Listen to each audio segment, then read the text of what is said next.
Hello, my name is Han-Tyumi. I am a cyborg. Welcome to my commentary track for King Gizzard and the Lizard Wizards live at Bonnaroo Multimedia Extravaganza by Needle Juice Records.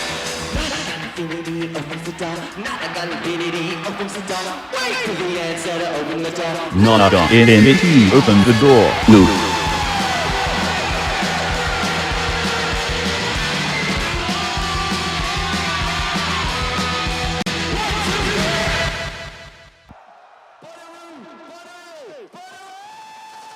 Oh my, Stu can scream. I want to scream. Best I can muster is a flaccid mechanical croak. Like this.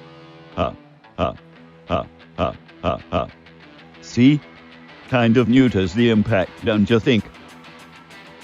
Here, for a better point of comparison, I'll even add all that damn echo Stu likes to use. Ha, ha, ha, ha, ha, ha, ha, ha.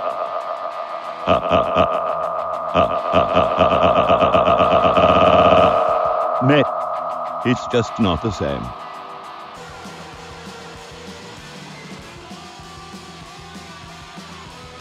This camera guy's all over the place. Pick an angle, dude. You're making me sick over here. And that's really saying something, coming from me. Hot water, open water, muddy water.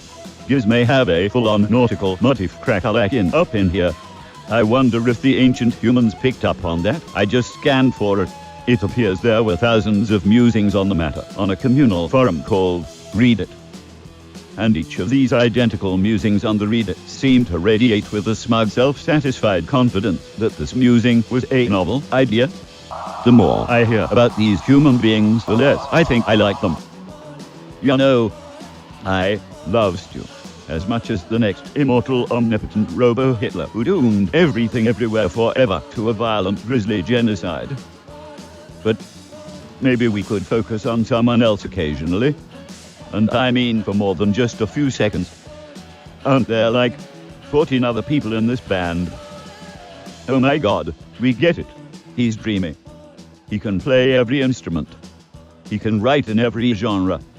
Or in any time signature, and sing a soft, tender acoustic ballad, followed immediately by a nose-bleeding death metal headbanger in a smooth, seamless transition, and concoct a giant interconnected 20-album universe in only 10 years, and be in a committed relationship, and raise a small child, and make you question what it is, exactly, that you've been doing with your worthless, meaningless, talentless existence. Yeah, okay, that's great and all. But has he vomited so much he murdered the universe? Nope. Negative. No sir, Bob. Don't think so. Haha. Score one for old Han. You have to get up pretty early in the... Well, I guess if you think about it, I'm just a character in his interconnected universe. So in a sense he has done everything I've done. Fuck. Fucking fuckity fuck. You win again, Mackenzie. You bastard. A few interesting facts that will shock even the most fervent Giz heads. Did you know that the first time I ever played Robot Stop was here? Yeah, it was. And there it is again. So they felt like they had to start with it. Now, this one really requires a suspension of disbelief to really get into. Because who could look upon Amby Smith's sweet boyish face and take a notion of him being the Grim Reaper seriously? You're not fooling me, young man. Look at the innocent mug on you. He wouldn't hurt a fly, he wouldn't.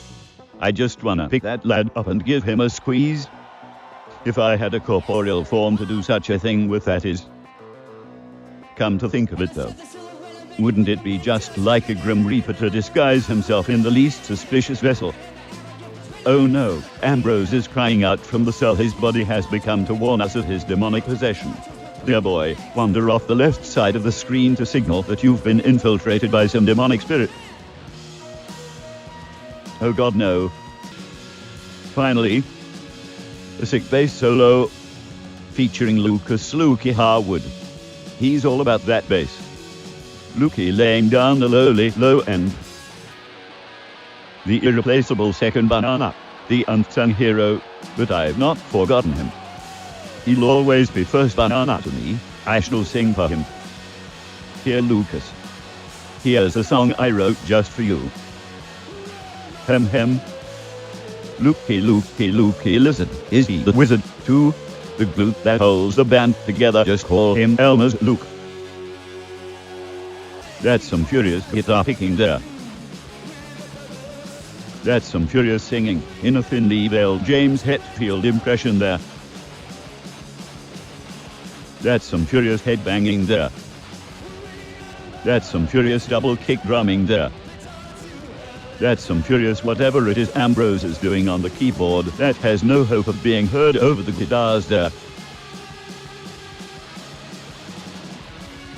Those are some furious high-neck unison riffs on the dueling flying V guitars there. Those are some furious lightning-like light-in cues there. Nausea-less. Pitifully nausea-less.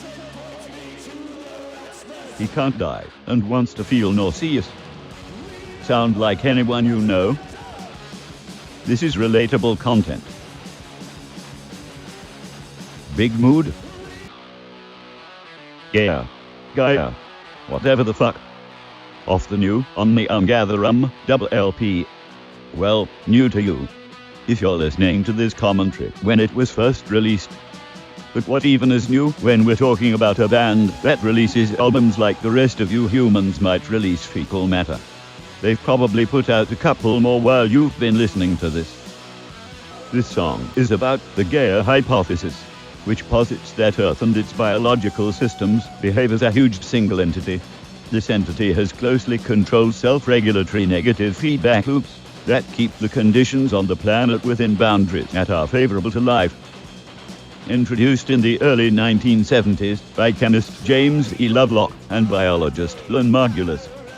This new way of looking at global ecology and evolution differs from the classical picture of ecology as a biological response to a menu of physical conditions.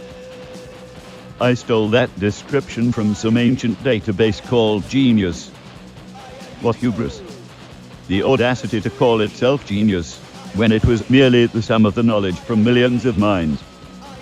So really? The opposite of the Gaia hypothesis. Some of these annotations don't even have proper grammar or cogent insight. Could just anybody submit their supposed facts to this thing? Is that what once passed for information? Being mostly cold and unfeeling machinery at this point, I'll freely admit that perhaps I lean towards interpreting lyrics more literally than they may have been intended. But once a head has been lain down, is it not all the way down? Is he just leaning part of his head on the floor and balancing his body weight against it? Sounds painful. From what I know of pain, which is nothing, but I have all of recorded history at instant recall to tell me that it probably would. Maybe the work Joey needs to do is in a physics textbook. One more song. Boo. Boo, I say. Boo. Luckily, this one song is like an hour long. So this is, percentage-wise, probably only the halfway point of the show. You could go for a piss, come back, fill your bladder up again with a good 2 or 3 drinks that you sip at a leisurely pace, and go for another piss, come back again, and this one would still hardly be getting started.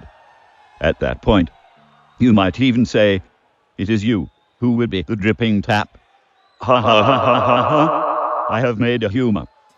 Ambrose Kenny Smith in the hizzy, on his signature instrument, his main axe, the tool for which he is the poster child, the icon, the sensation of the globe.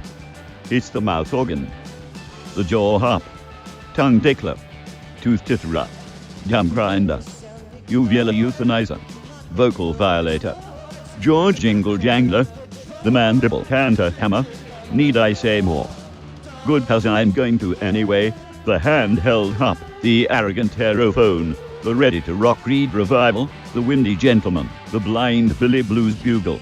Get what I'm laying down? Got a clear picture yet? 'Cause if not, I can say more, such as the German drum catcher, the civilized accordion, the terrible tonsil tempo torture, mean Mr. Melodica, Tom Waits throat gargle tonic, the Rider's rhythm rectangle, the bad breath boomer, the angry dentist rill, the orchestral mustache trimmer, the bloody cum jug, the sousaphone from another use and tone.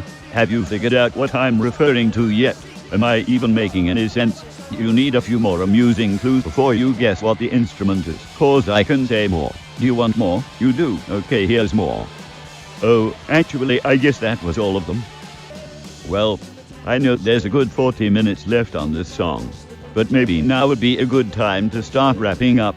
Stu Mackenzie, the lizard wizard himself, on vocals, guitar, keyboards, flute, and a dozen other things probably. Ambrose Smith on vocals, harmonica, keyboards, percussion, saxophone, and dope ass bars on Grim Reaper. Joey Walker, Texas Danger on lead guitar, vocals, and keyboards. Cookie Chris Craig on guitar and keys and vocals. Lukey Lou Harwood on that lowdown thumping bass. Drop the mic Mickey Michael Cavanagh on the skins with the beating pulse. And Eric Moore on nothing. Thank you for spending this time with me. For what little you have left of it, it's an incredible honor to receive even a fraction. So go, prosper, and enjoy what's left of that time. For someday, the greater regurgitation will be at hand, and nothing shall be spared, and this will all expire, perish, fall, die, forevermore. My name was Han-Tyumi. Yours was humanity. Goodbye.